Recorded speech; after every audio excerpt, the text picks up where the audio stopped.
kuryama no kubyuka n'imbabazi z'Uwiteka bene data. Igitondo cyiza kandi cy'umugisha cyangwa se icyamunsi cyiza bivanye n'aho buri wese aherereye ku migabane itandukanye y'isi. Mwese mwemeye gufatanya natwe gusangira ifunguro ry'umunsi kandi rya buri gitondo. Insanganyamatsiko ya none kuwa 29 Mata umwaka 2025 kuwa kabiri iragira iti nk'uko Imana itarambirwa kutugirira neza niko natwe tutagomba kurambirwa kuyishima. Nk'uko Imana itarambirwa kutugirira neza niko natwe tutagomba kurambirwa kuyishima.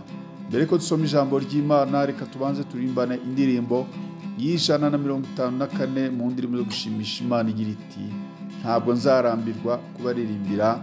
Tubanze dusoma ijambo ry'Imana muri Zaburi 145, duhere ku murongo wa mbere tugeze kuri 7.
Baramu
haleluya, haleluya. Yesu yanyemeye nk'inshuti ye bene data. Muri ibyo aravuga ngo yavuye mu ijuru aza muri iyi si, abura aho yarambika umusaya we, ampfira ku musaraba ngo nanjye angeze mu ijuru. Ntabwo nzarambirwa kubaririmbira iby'urukundo rwe nuko yababajwe, yanyemeye nk'inshuti ye, nzavuga hose izina rye. Reka dusome ijambo ry'Imana muri Zaburi 145 duhere ku murongo wa mbere tugeze kuri 7. Haravuga ngo Mana yanjye, mwami wanjye, ndagushyira hejuru, nzahimbaza izina ryawe iteka ryose. Nzajya nguhimbaza uko bukeye, nzashima izina ryawe iteka ryose. Uwiteka arakomeye, n'uwo gushimwa cyane, gukomera kwe ntikurondoreka. Ab'igihe bazashimira ab'ikindi gihe imirimo yawe, bababwire iby'imbaraga wakoze. Nzavuga ubwiza bw'icyubahiro cyo gukomera kwawe n'imirimo utangaza wakoze. Abantu bazavuga imbaraga z'imirimo yawe iteye ubwoba, nanjye nzavuga gukomera kwawe. Bazibukiriza kugira neza kwawe kwinshi, baririmbe gukiranuka kwawe. Uwiteka ni umunyambabazi, ni umunyebambe, atinda kurakara, afite kugira neza kwinshi. Uwiteka agirira neza bose, imbabazi ze ziri ku byo yaremye byose. Mwakire neza ijambo ry'Imana. Uko Imana yacu itarambirwa guhora itugirira neza, uko bukeye n'uko bwije, ntidukwiye natwe kurambirwa guhora twishima tuyihimbaza. Iyo turyamye tukabyuka turi bazima, dukwiye kwishima.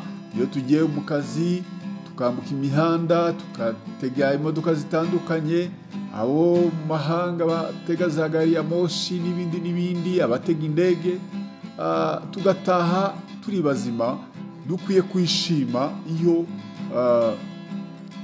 Niyo twari abashomeri tukabona akazi, ni ngombwa ko twishima, n'ibindi byinshi bitandukanye idukorera. Mwuka w'ubuntu iduha duhumeka, amaraso atembera mu mubiri ku buntu, nta wabirondora ibyo Imana idukorera. Nta mpamvu yo kurambirwa guhora twishima. Nigeze rimwe kumva umukristo umwe w'umunyedini avuga ngo ariko ubundi uriya muntu uhora ashima buri gihe, mbese niwe Imana igirira neza gusa? Ibyo kenshi biba binaterwa n'amashyari. Umuntu yabona undi ari gushima Imana ko yamugiriye neza, aho kugira ngo yifatanye nawe amashimwe, ahubwo akamugirira neza. Burya ni ngombwa ko dushimira Imana.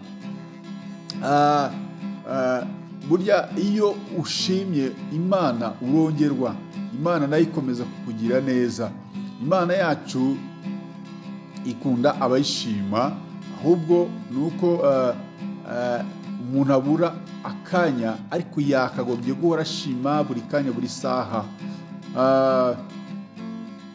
Rero abafata abandi ko bashima buri gihe, nuko baba batahaye agaciro cyangwa se uburemere bw'amashimwe baba bafite mu buzima bwabo.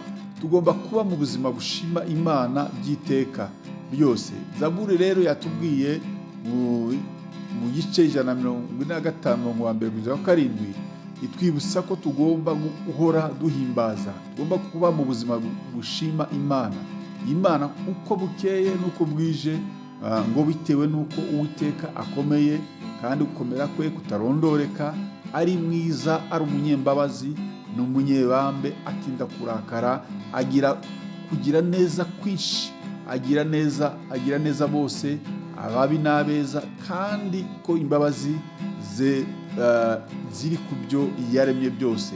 Ijambo ry'Imana rero ridufashe kandi tugire neza mwene data. Amen.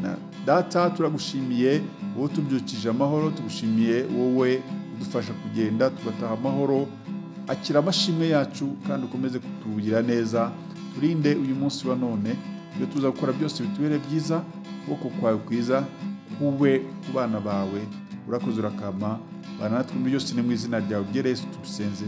Amen. mwari kumwe nanone nk'uko bisanzwe na mwene so muri Yesu Kristo, Bishop Apollinaire Musafiri Gakombe, mushumba mukuru w'itorero The Evangelical Covenant Church of Rwanda CCR. Imana y'amahoro ikomeze kubana namwe mwese bene data, bifurije kugira umunsi mwiza n'akazi keza. Shalom shalom, ndabakunda.